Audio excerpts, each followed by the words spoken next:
Right, my name's Peeping John, obviously.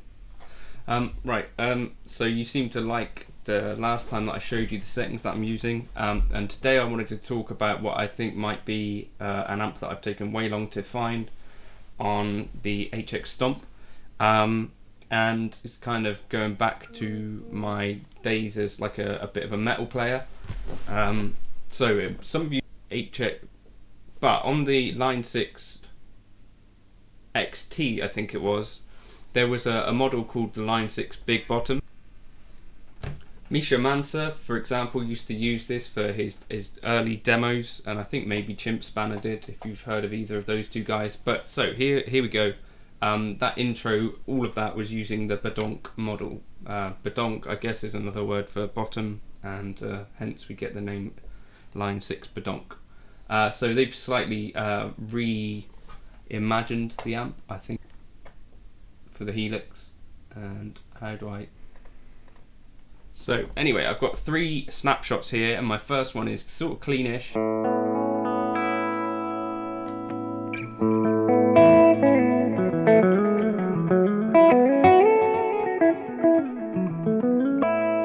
So settings on the amp will change per snapshot. So what have we got?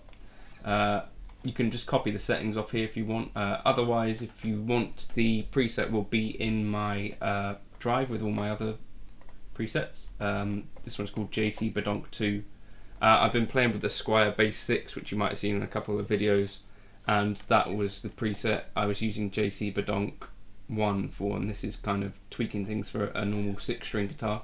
So for the clean, drive at 1.7, bass 3.3, mids at 4, treble at 5.6, presence at 5.6, channel volume at 10, master at 7.8, depth at 6.8, and this sort of, I don't know what it does really. Anyway, and then as you see, I'm using the Ownhammer IR that I use for most things, and the high cut is quite low here because it's got quite a lot of brightness, this amp, at 4.2 kilohertz.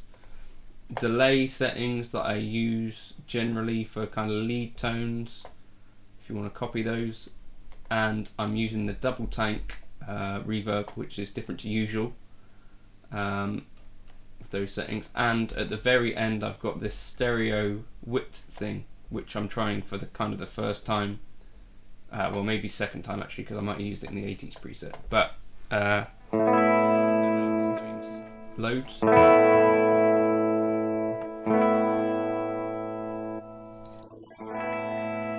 Maybe if you invert it, it does quite a lot.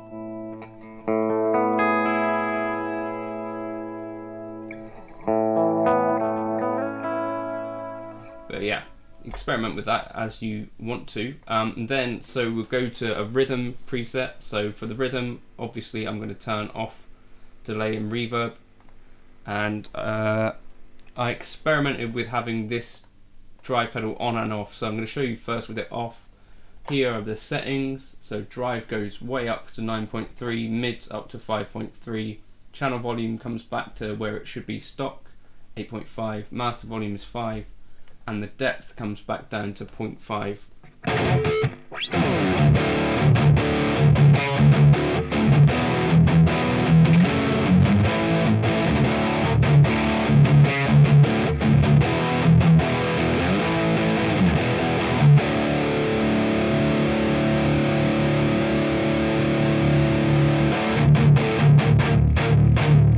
So for me, it is doing that Djent thing quite well, but also it's got plenty of mids, so it's not just a scooped. If we took the mids down, you could take the treble and presence up, you'd probably get a...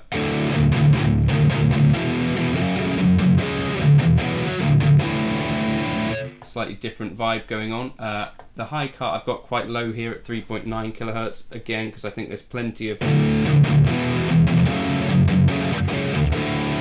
high-end sizzle there, which is not a thing that I'm after anyway. But if you take it up to around 6.5 or whatever, you could add in some clarity, which you might want if you were using like...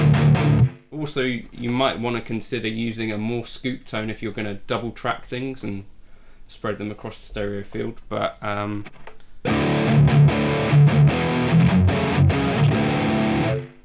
So, and then you could chuck on a tube screamer. Obviously this is a thing that you would do in the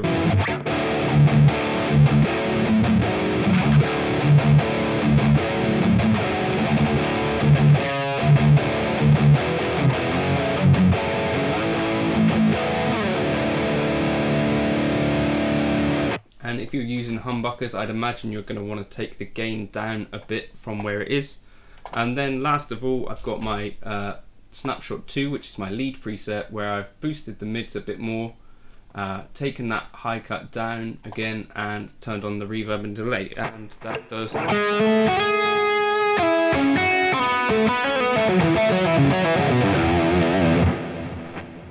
does a thing.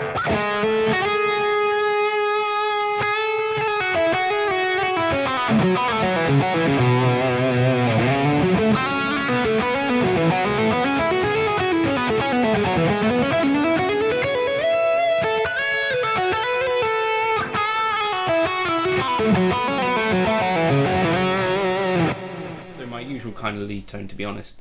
But yeah, so that's what I've been playing around with over the last couple of days. The Badonk is worth checking out, I think. If you want these presets, they'll be in the description below, in my kind of everything bundle if you want them. But yeah, thank you for stopping by. Hopefully this was vaguely interesting, and hopefully you can work out what I'm doing. I think there's a gate as well on here. If you're going to be sitting near a screen or anything like that, I guess it's going to be a noisy patch with this amount of gain. So gating is a good idea. But yeah, that's basically all I've got going on there, and that's what was in the intro track. So hopefully that was interesting. Thank you for stopping by. Cheers.